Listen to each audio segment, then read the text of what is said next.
వెంకటేశాయ. గురుర్బ్రహ్మా గురుర్విష్ణుః గురుర్దేవో మహేశ్వరః గురుః సాక్షాత్ పరం బ్రహ్మ తస్మై శ్రీ గురవే నమః. జటిలం చీరవసనం దండకారణ్యవాసినం మునివేషధరం ధ్యాయేత్ అరణ్యే కాండ ఉత్తమే. శ్రీరామచంద్ర పరబ్రహ్మణే నమః.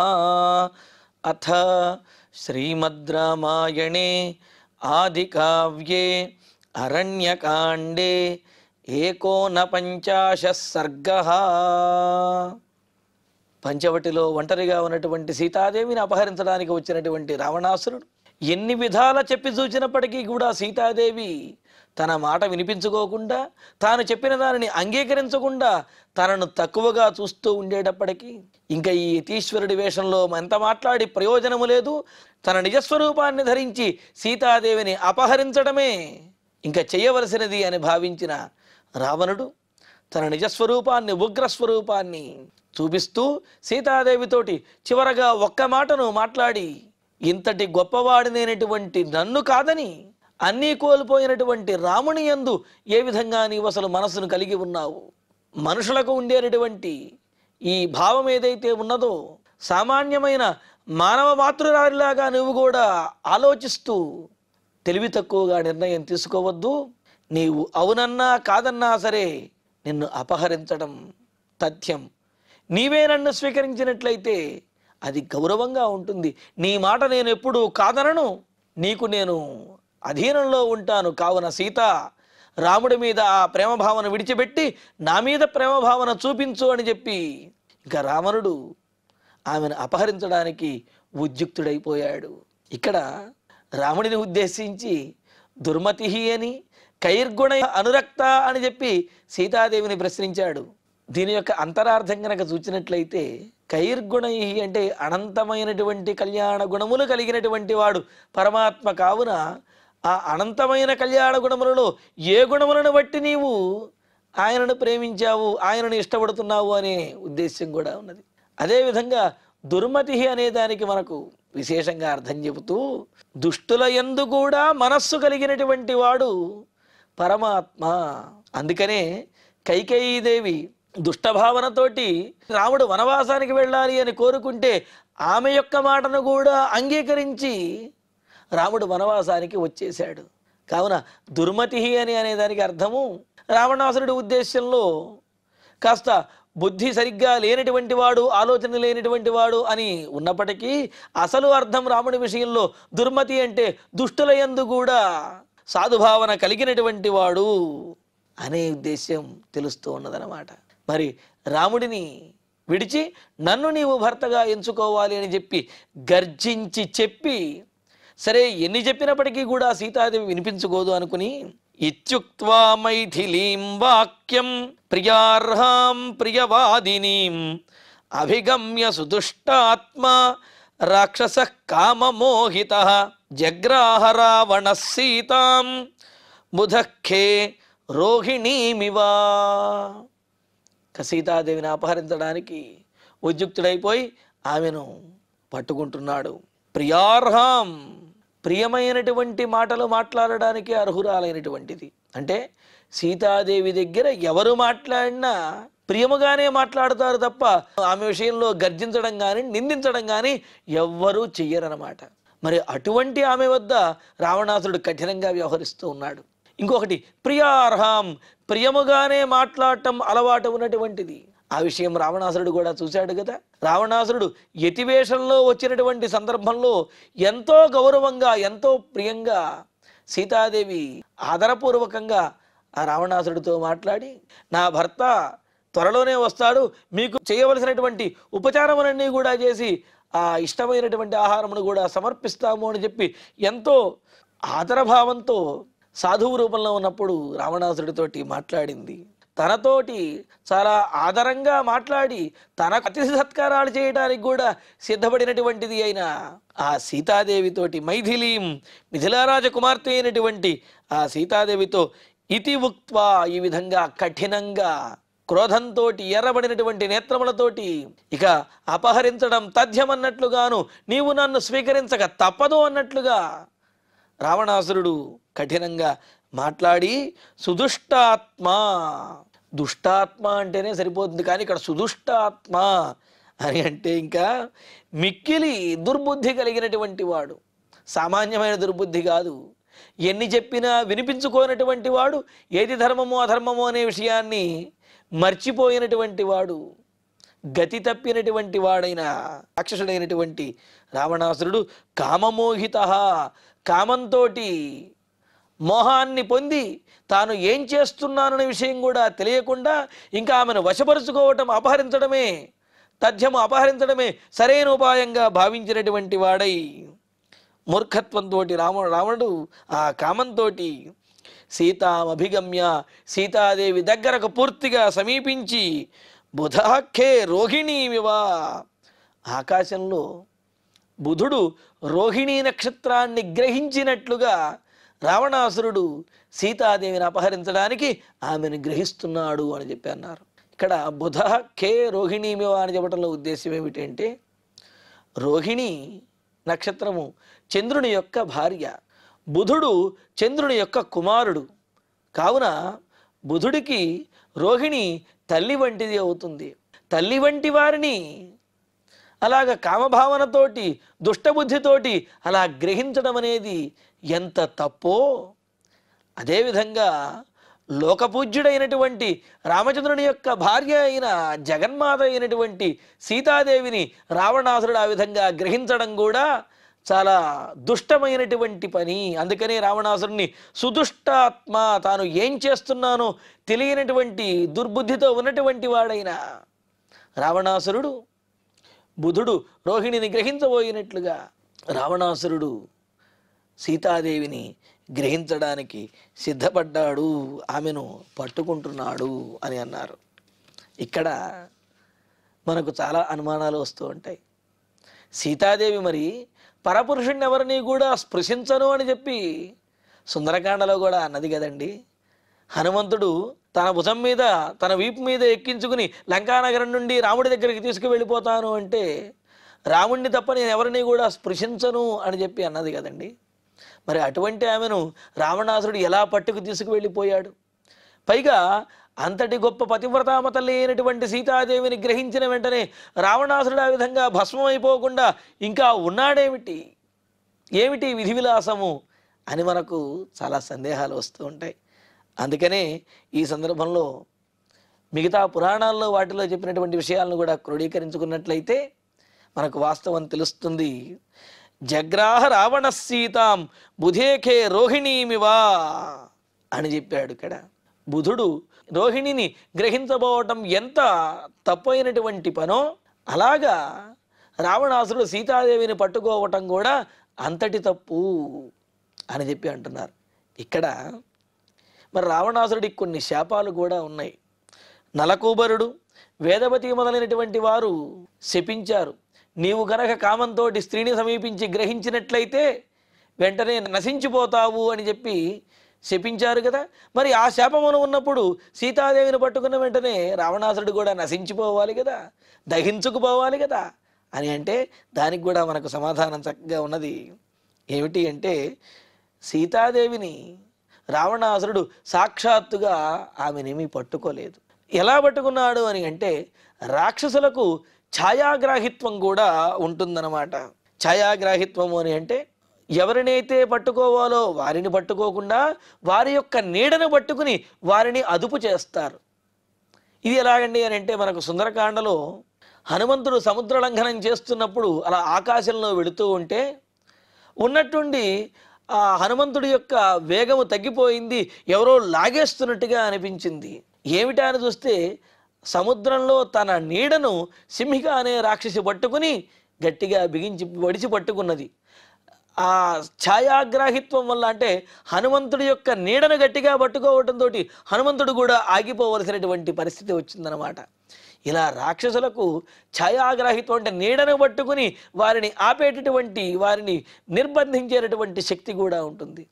మరి ఆ శక్తితోటి ఇక్కడ రావణాసురుడు సీతాదేవి యొక్క నీడను గట్టిగా పట్టుకుని ఆమెను బంధించేశాడనమాట, ఆమెను గ్రహించాడు అని చెబుతున్నారు. అందుకే మనకు స్కాంద పురాణంలో ఈ విషయాన్ని ప్రస్తావించారు. ఛాయాగ్రాహిత్వమస్యాస్తి సర్వ విద్యా విశారదే కేశఛాయాం పరామృశ్య జానుఛాయాన్ తథైవ చ గృహీత్వా జానకీం హృష్టః లంకాం ప్రాయాత్ సరావణః అని చెప్పి స్కాంద పురాణంలో ఉన్నది. అక్కడ కూడా పార్వతీ పరమేశ్వరుల యొక్క సంవాదంగా మనకు తెలియజేశారు.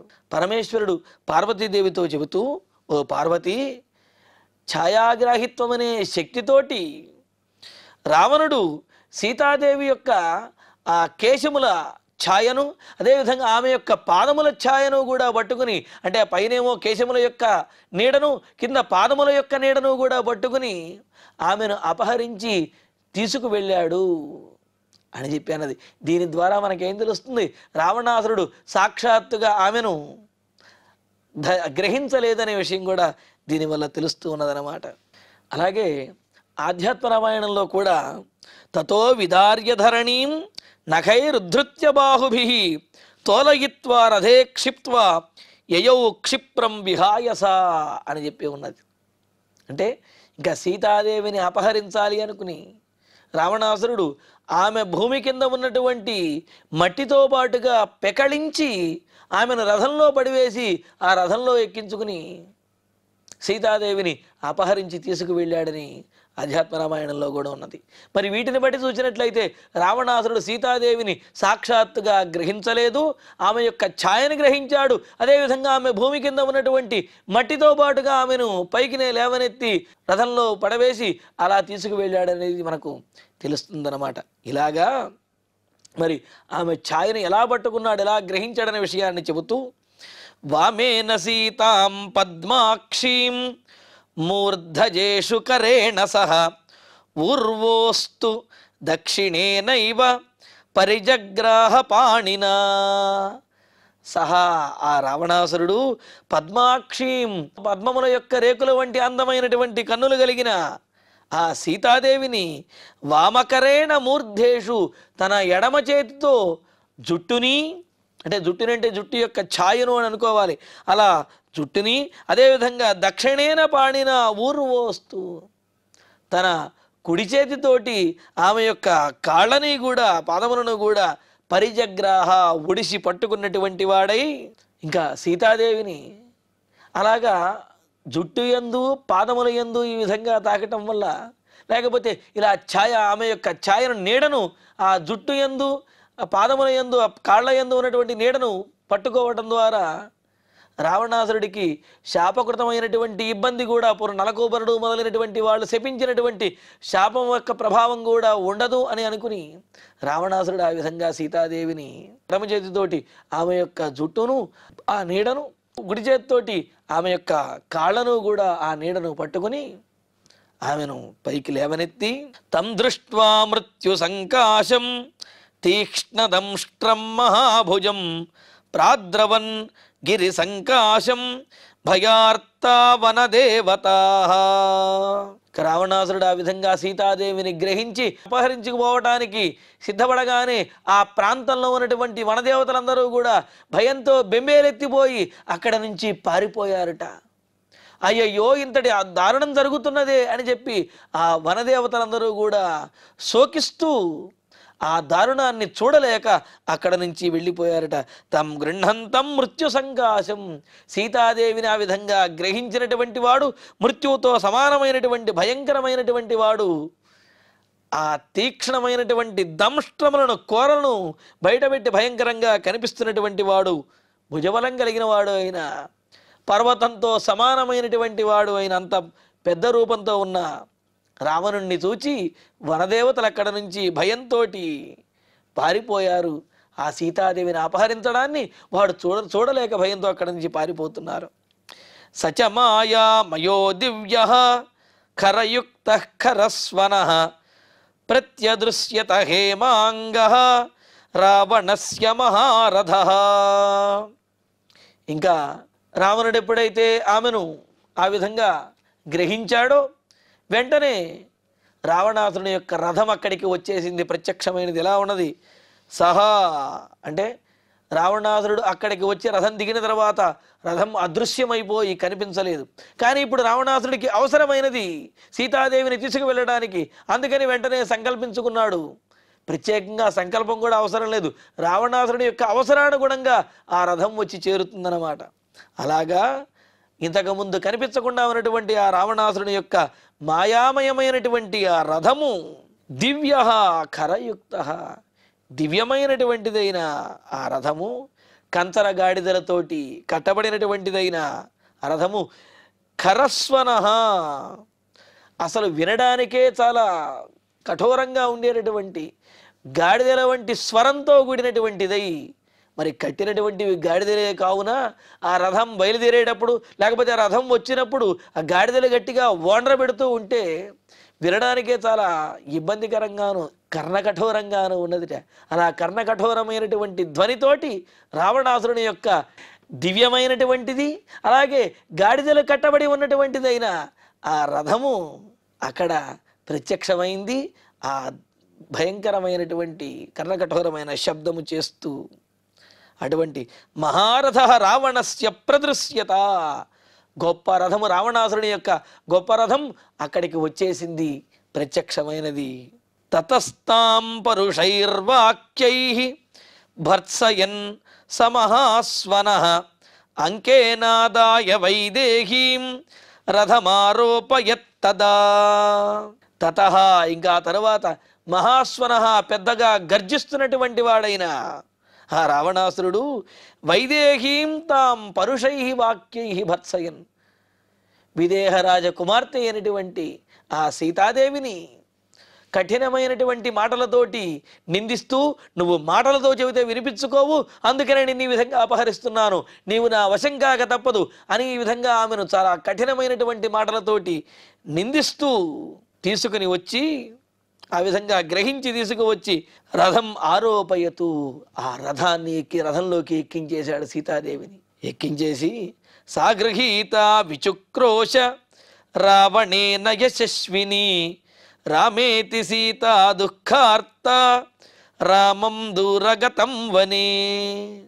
ఇంకా సీతాదేవి రావణాసురుడు ఆ విధంగా తనను గ్రహించి అక్కడి నుంచి లేవనెత్తి తీసుకువచ్చి రథంలో పడవేసి అక్కడి నుంచి ఇంకా తీసుకువెళ్ళిపోతూ ఉంటే, అలా రావణాసురుడి చేత గ్రహించబడినటువంటి సీతాదేవి యశస్విని, గొప్ప పతివ్రత అనే పేరు కలిగినటువంటిదైన ఆ సీతాదేవి రావణేన గృహీత, రావణాసురుడి చేత ఆ విధంగా గ్రహించబడినదై దుఃఖార్త, భరించలేనంత దుఃఖాన్ని పొందినటువంటిదై, అంటే ఆ దుఃఖంతో మరింతగా విలవిలలాడుతూ బాధపడుతూ ఉన్నటువంటిదై, వనే దూరగతం రామం రామేతి, వనంలో తనకు దూరంగా వెళ్ళినటువంటి రాముడిని రామా రామా అని చెప్పి శోకిస్తూ పెద్దగా ఆర్తనాదం చేస్తూ అరుస్తూ సీతాదేవి రాముడిని పిలుస్తూ ఉన్నది. కానీ రాముడు ఆ పంచవటికి ఆ ఆశ్రమానికి చాలా దూరం వెళ్ళిపోయాడు కదా, మరి సీతాదేవి యొక్క మాట ఎలా వినిపిస్తుంది? కానీ సీతాదేవి రాముని రాక కోసం ఎదురు చూస్తూ రాముడికి తన మాట వినపడాలి అని చెప్పి శోకిస్తూ చాలా దీనంగా అరుస్తూ అలా రావణాసురుని చేత గ్రహించబడి గొప్ప పతివ్రతగా కీర్తిని పొందినటువంటి నాకు ఇటువంటి దుస్థితి వచ్చింది, రామచంద్రమూర్తి యొక్క పత్నినైనటువంటి భార్యనైనటువంటి నాకు ఇటువంటి దుస్థితి వచ్చింది అనే బాధతోటి విలపిస్తూ రాముడిని పిలుస్తూ ఆర్తనాదం చేస్తూ గట్టిగా అరుస్తూ ఉన్నది. తామకామాం సకామార్తః పన్నగేంద్రవధూమివ వివేష్టమానామాదాయ ఉత్పపాతాధ రావణః.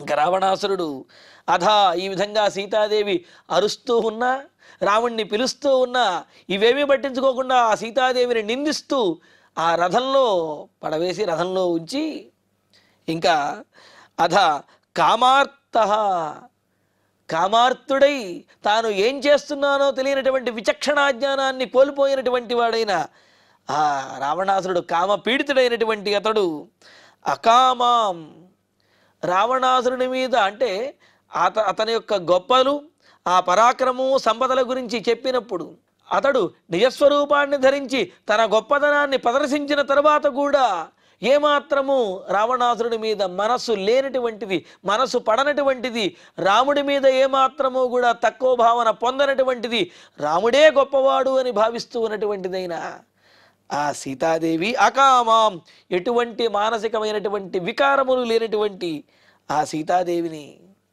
పన్నగేంద్ర వధూమివా, శ్రేష్టమైనటువంటి ఆడ నాగుపాములాగా బుసలు కొడుతూ ఉన్నటువంటిది అయిన ఆ సీతాదేవిని వివేష్టమానాం, ఆ రథం మీద అటు ఇటు దొల్లుతూ సర్పములాగా నాగవధువులాగా ఉన్నటువంటి ఆమెను ఆ రథంలో ఉంచి ఇంకా తాం ఆదాయ, ఇంకా సీతాదేవి కదలకుండా ఆ రథంలోనే ఉంచి రథేన సహిత ఉత్పపాత, ఆమెను ఆ విధంగా కదలకుండా గట్టిగా గ్రహించి రథముతో పాటుగా రావణాసురుడు ఆ సీతాదేవిని అపహరించుకుని ఆకాశ మార్గంలో వెళ్ళిపోతున్నాడు.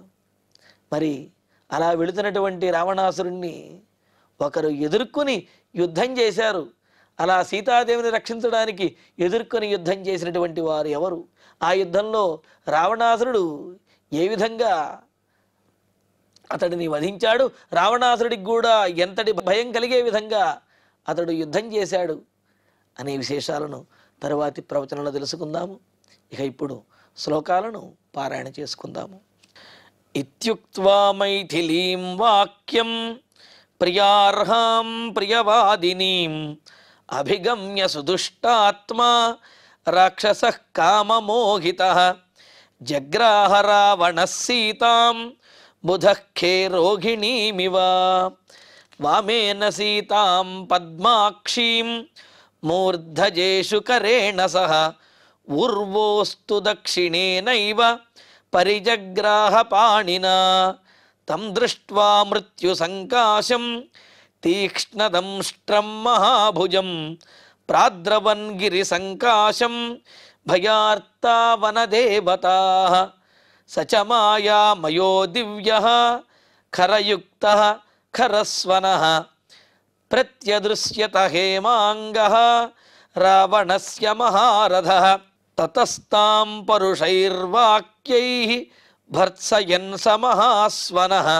అంకేనాదాయ వైదేహీం రథమారోపయత్తదా సా గృహీతా విచుక్రోశ రావణేన యశస్విని రామేతి సీతా దుఃఖార్త రామం దూరగతం వనే తామకామాం సకామార్తః పన్నగేంద్రవధూమివ వివేష్టమానామాదాయ ఉత్పపాతాధ రావణః. ఇత్యార్షే శ్రీమద్ రామాయణే ఆదికావ్యే అరణ్యకాండే 59 సర్గే 8 శ్లోకాః. ఇక ఇప్పుడు క్షమాప్రార్థన మంగళాంతంగా ఈనాటి ప్రవచన పారాయణ కార్యక్రమాన్ని పూర్తి చేసుకుందాం. యదక్షరపదభ్రష్టం మాత్రాహీనంతు యద్భవేత్ తత్సర్వం క్షమ్యతాం దేవ నారాయణ నమోస్తుతే. కాయేన వాచా మనసేంద్రియైర్వా బుద్ధ్యాత్మనా వా ప్రకృతే స్వభావాత్ కరోమి యద్యత్ సకలం వరస్మై నారాయణాయేతి సమర్పయామి. శ్రియః కాంతాయ కళ్యాణ నిధయే నిధయేర్ధినాం శ్రీ వెంకట నివాసాయ శ్రీనివాసాయ మంగళం.